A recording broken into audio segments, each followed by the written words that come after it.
I will tell you that the banks have got some banks, not all, took the money. To say that I'm upset with a few of them would be the understatement of the year. One bank in particular, I'll have to get to the name of it, but they went to Ohio, a city in Ohio, and they foreclosed on 109 families, bought the homes for an average price of $7,900 and flipped the homes to make money.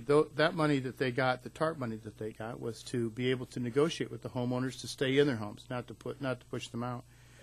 You know, you've all heard about AIG. I don't need to go into that, but you know, it just seems to me, and I'll talk about the auto industry in this thing too. When the automobile folks came to Washington, D.C., I think they were treated like second-class citizens, to be very honest with you. I understand they need a plan. It's the taxpayers' money, but these are loans that they were seeking from the federal government. And all these plans had to be in by the 31st of March to the Treasury Department. Now there's an extension on it. But when the banks came, it was like, here's your check, and here's your check, and here's your check, and go play nice.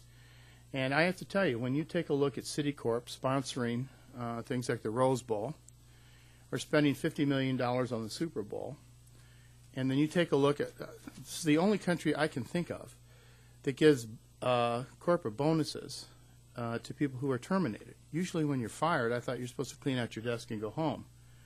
But when you see the kinds of excesses that that these folks have done, I was at a grocery store and I had people coming up to me. I've never seen people so angry, and probably since I've been involved in politics, which has been way over 35 years, saying, I don't understand this at all. Why does Bernie Madoff get to sit in a $7 million apartment, and if somebody went in and robbed a 7-Eleven, they'd be sitting in the county jail?